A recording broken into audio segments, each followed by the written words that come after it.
Welcome to Doc NYC's Spring Showcase. I'm Tom Powers, the festival's artistic director. I want to thank Showtime for making this possible. I'm joined today by the team from We Need to Talk About Cosby, director W. Kamau Bell, executive producer Katie King, and also Lili Bernard, who's interviewed in the film on being a survivor of assault by Bill Cosby. Very memorably interviewed, I should say. Kamau, let me begin with you. In this series, we see a lot of people struggling with how they confronted or failed to confront the allegations against Bill Cosby. And I'd love to hear, like, what was your evolution in, thinking about what Bill Cosby had been accused of, and how you experience in your own circles people addressing this. I mean, the series is just sort of the filmic version or the television version of conversations I had with lots of people throughout the 21st century when all these things started to come to light. And I can't. People ask me, like, when did you begin to believe the survivors? And I really can't tell you when that was. I don't think there was one survivor story. I think probably I would say somewhere between 0 and 60 is when I think I had a moment of, like, okay, this is too many people telling similar stories. And I'm extremely fortunate to be surrounded by women in my life who were able to come to me throughout my life and be like, believe women when they say they are surviving sexual assault or rape. So I think that, like, I really credit my mom, my wife, Melissa, and other women in my life who I don't think I had the same type of struggle believing the women. I did have the same type of struggle as, like, okay, if I believe, now that I believe the women, what do I do with the rest of this? That was where my struggle laid, is how do I deal with all these things being true at once? Uh, Lili, you really emerged prominently in episode 3 of this series. And as Kamau was asking you about your experiences, you really want to choose your words carefully, because, as you say, this is a traumatic thing to talk about. I know that Kamau, reached out to lots of different women. Had some people said yes, some people said no. What made you say yes to this project? There were two issues. Number one, he's a Black man showing, like, taking a leap forward to tell our stories and to advocate for us. That's number one, because it's very saddening for me to say that Black men have been my worst adversaries in terms of speaking out against Bill Cosby having drugged and raped me. So that was number one. And then number two, I was familiar with his work and what he stands for. And so I felt that I could trust him. Well, I want to come back and I'll ask you later more about your reflections on the series when you saw it. Let me move to Katie King, who's an executive producer on the series. Kamau, let me start with you. Can you talk about what Katie brought to this project? If I, as a director, am like a dinghy in the middle of a storm just trying to stay up, Katie was the solid thing to hold on to say, we'll get through this. So I think that's the best way to describe it, that Katie came to this project after it had been moving along for a while, and certainly supported the survivors and believed the survivors, but came to it from a little more distance. I mean, grew up watching the Cosby Show like many of us did of this age, but, like, was a good person to have a little bit of distance from it, hadn't been there from the beginning, but also, like, I can't emphasize this enough, as somebody who's worked in showbiz and making TV for, like, the last 7 or 8 years, a producer who sometimes goes, I don't exactly get what you're saying, but I'm going to try to make it happen for you. I'm going to try to make this thing come across because I get that this is about your creative vision. And that is such a rare commodity. And sometimes she would try and she'd be like, look, come on, I tried and this is what we got. And I'd be like, yeah, you're right. It wasn't a good idea. Or sometimes she would try and be like, I get what you were doing now. I didn't get it at first. And I really appreciated that level of honesty, of trusting me and also helping me get to the goal. And we had a great relationship. I can't say enough about Katie. Katie, when I look at your IMDb credits, I see an eclectic producing career, covered history and pop culture and fashion, and Shark Week is on there. What did you need to learn for taking on this project? I feel like, like Kamau was saying, this, I did have some personal attachment to this, but not quite as much as he did. I didn't grow up in the same way with feelings about Bill Cosby. It was more of just, he was Cliff Huxtable to me in the 80s, growing up watching it every Thursday with my family. So I went through some of the same kind of turmoil of, like, okay, I do believe all these accusations. What do I do with this persona that I thought was true. But I feel like for me, what really drew me to the project was just the fact that it was dealing with these topics in a more nuanced way than I had seen before, and exploring it in a way that really gave a lot of room for all sides of the story. And it wasn't, just here's a monster who did bad things, and it wasn't just here's someone who has a great cultural legacy and left, did open some doors for people that hadn't had their doors open before. But I liked that this was kind of a messy, complicated story, and that we didn't shy away from that. So I think that's what drew me to it. And then obviously the team and working with Kamau was so great, and working with the co-EP who was on from the beginning, Geraldine Peras. So stepping into a great existing team, and then the pandemic hit, and then we had to, kind of roll with that, went on hiatus for a while, came back up. So it was almost like a 2-year journey that I was on, and they were on a little longer than that even. So it was just I think we all stuck with it just because it was we felt a responsibility to the women and a responsibility to what we had started. And just as hard as it was, just wanting to accomplish that and have that really start the conversation of what do we do with these situations, and how do we grapple with all sides of it. Lili, Kamau has said that one of the things that was difficult for some survivors to take part in this project was the idea that he was telling a kind of a complicated, larger picture story about the cultural legacy of Bill Cosby. And I wonder, when you finally got to see the finished series, what you thought of it. I can tell you what I felt. Is that okay? Sure. Well, I was watching it, Kamau and Katie gave us this little special link where we got to see it before it premiered at Sundance. And so I was watching it on my living room couch with one of my children. I gave birth to 6 kids. And one of my adult children was sitting on the couch, and I was just weeping and weeping. Was it 4 episodes? Mm-hmm. Just weeping and weeping. And my son, Uriel, he was 20. He's 20 now. He had just turned 20. He was holding me and telling me, "It's okay, Mom, you're so strong." But I was watching it with such gratitude. Katie and Kamau and the whole cast, the crew, they were very compassionate to us during the whole process of filming and post-production. So I felt safe. But to know that, to see that the film was beyond my expectations in terms of the lens through which they were looking at it. And I would say that the lens that they were looking through it was just a very objective lens. And it was so objective in the sense that it really showed the public what it means to society for this great hero whom we adored to be really exposed for whom he really is, and how that affects society. Because as Katie intimated, he was not just Black America's dad. He was really not even America's dad. Because I'm born in Cuba and I'm of mixed African, Caribbean, Chinese descent, I travel a lot. We're an itinerant family. My parents were living in Spain. I'd be in Spain and see myself on the Cosby Show dubbed in Spanish. And people in Spain were telling me, "Oh, Bill Cosby's like my dad." I've traveled to Germany because I majored in German in college. People in Germany were telling me, "Bill Cosby's my idol, my dad." So he meant a lot to so many people. And then, of course, for those of us whom were like personally mentored by Bill Cosby, as was I, then you get a sense of the deep betrayal, to be mentored with him, pretending he's your father figure, and then to be, and then when he gained my trust, and he betrayed me by drugging and raping me, it was just really evident. But Kamau and Showtime and Katie and everybody, Geraldine, producer, did a phenomenal job in just showing the magnitude that this whole saga has over American society.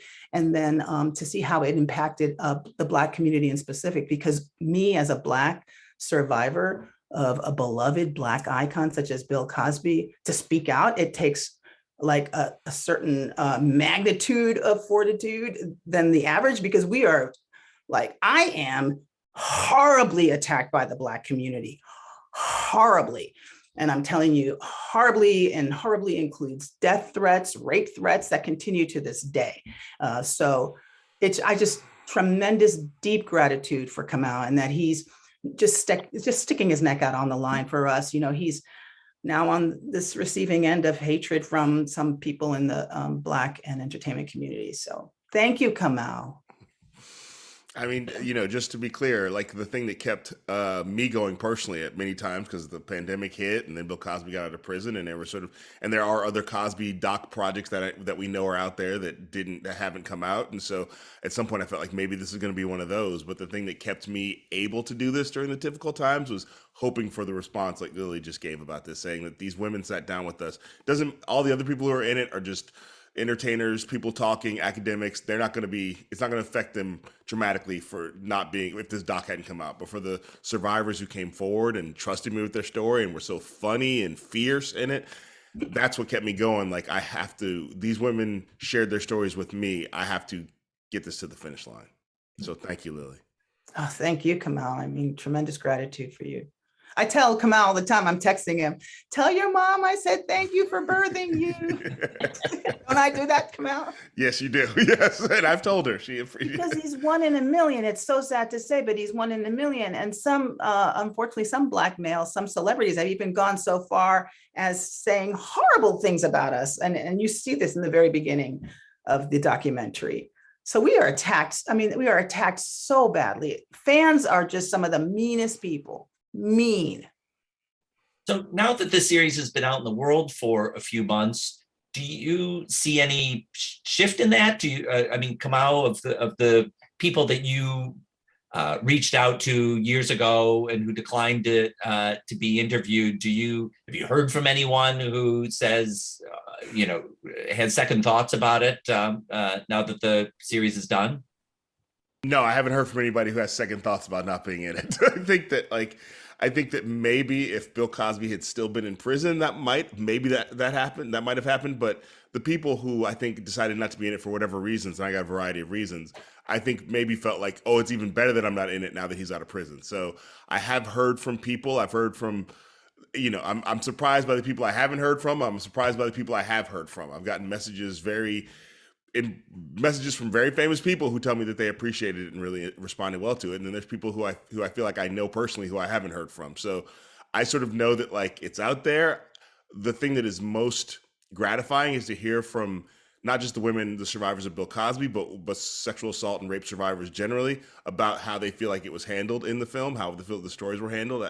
I feel like that's the most gratifying, especially Black survivors, because this is in many parts a Black story, to hear that they feel like I've never heard these stories told this way, and also hear from people who, if we had just told the survivor story, I don't think they would have watched.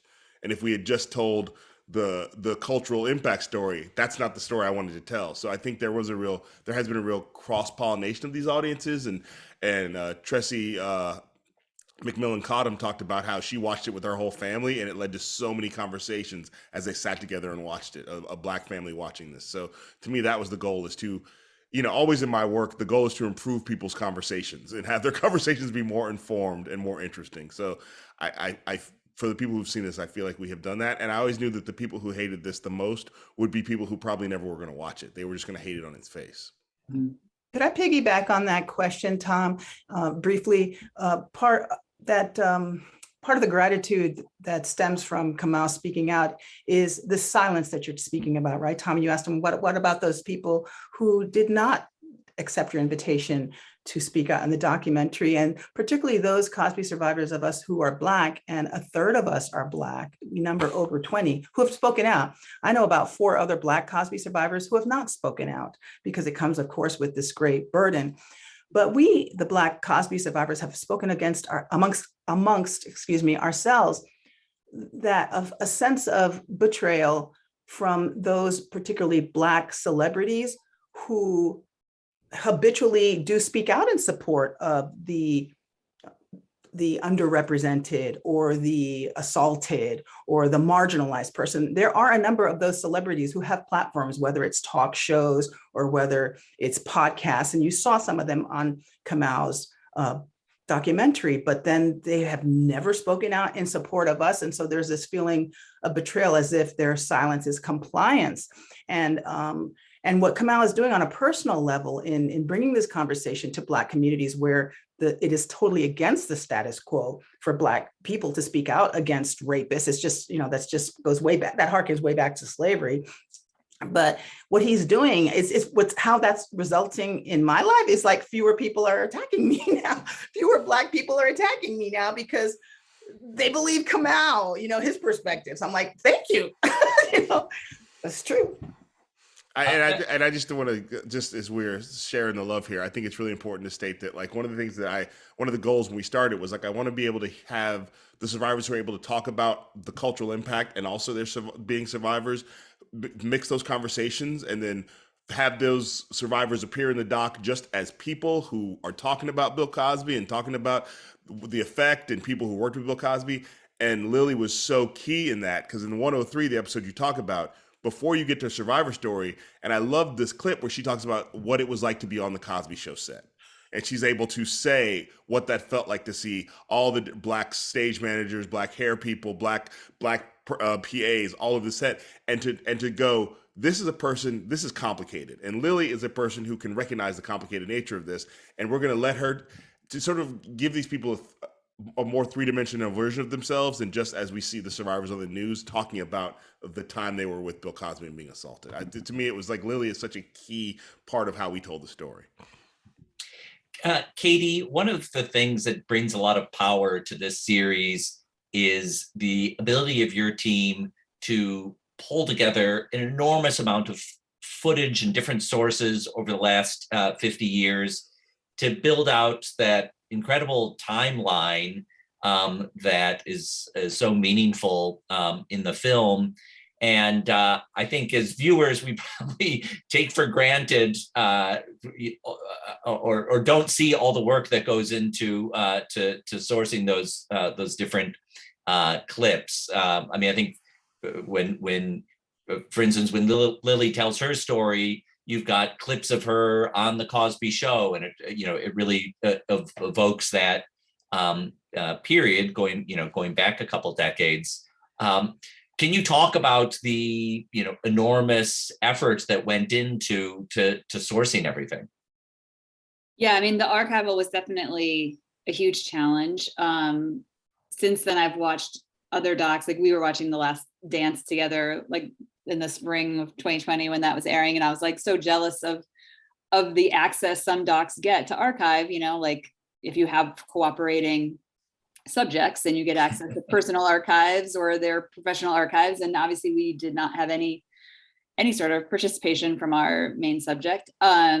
So that was the biggest challenge. It was just like, how do we get access without stirring any legal issues or hitting roadblocks with permissions? So we had a very strong archive producer, Emily Cofrancesco, who was kind of in charge of seeking it, finding it, helping us clear it, or helping us, fair use it. So it was a lot of just like rabbit holes to go down and try to find things. And then also the challenge of all of his like stand-up comedy albums. We would have audio, but no video. So what are we showing?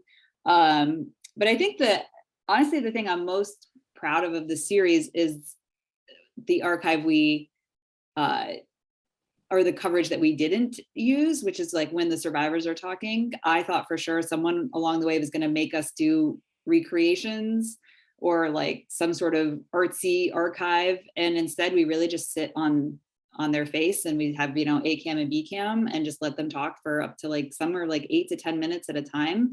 And I feel like I haven't seen that a lot in other docs. Like usually the network or somebody comes in and says like, you can't just have someone talking for 8 minutes without coverage, like where's the recre, where's the artsy archive that you treated. But the stories are so engaging, and the women's are so relatable, and I feel like to just stay on those stories was much more impactful than any sort of fake archival we could have put together or recreate.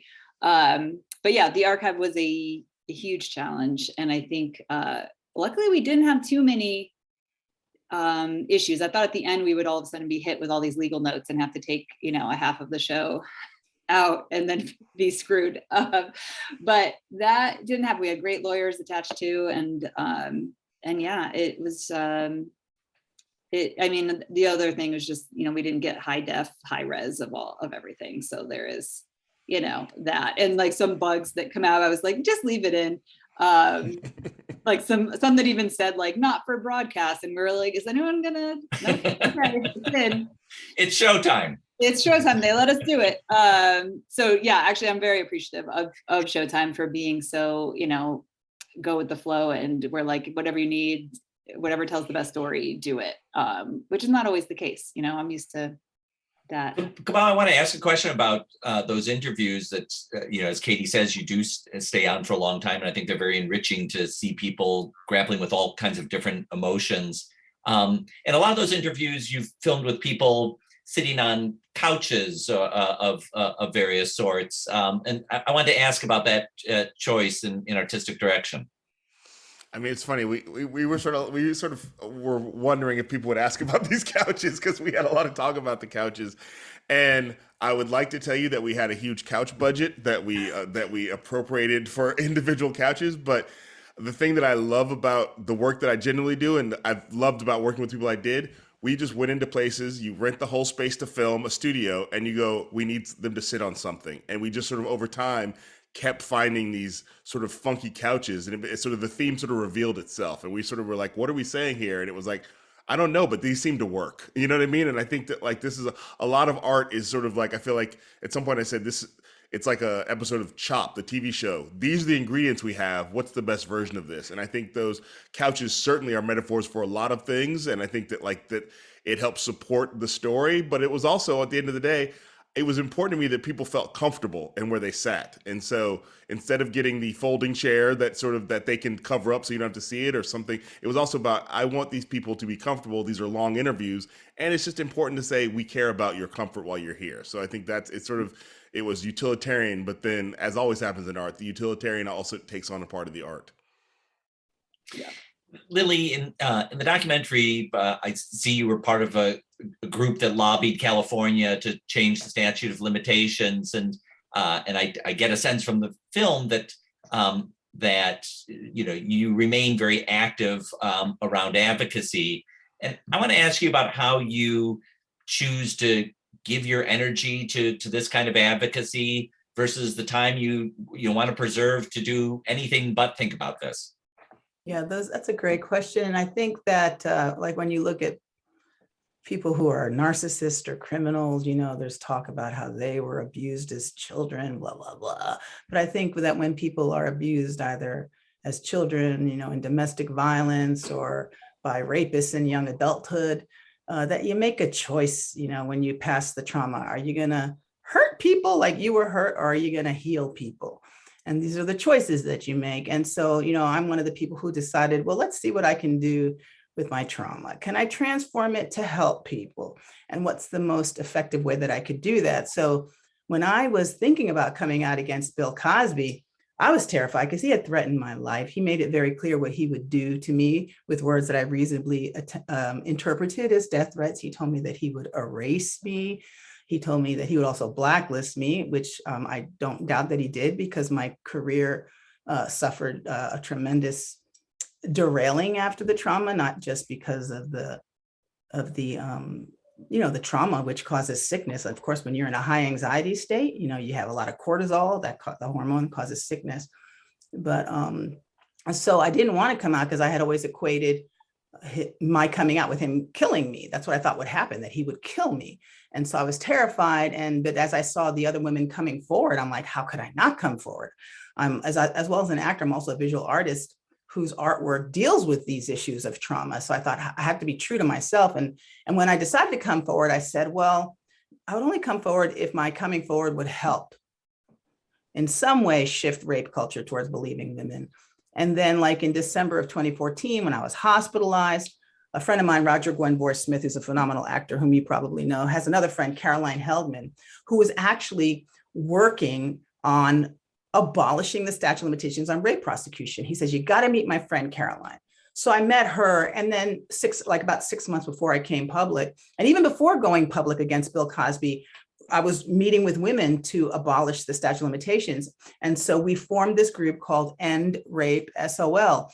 It was led by Caroline Heldman, who's a professor at Occidental College. She's also a rock and roller. She's an author, you probably know who she is. She's famous. She's a news personality, political scientist, PhD.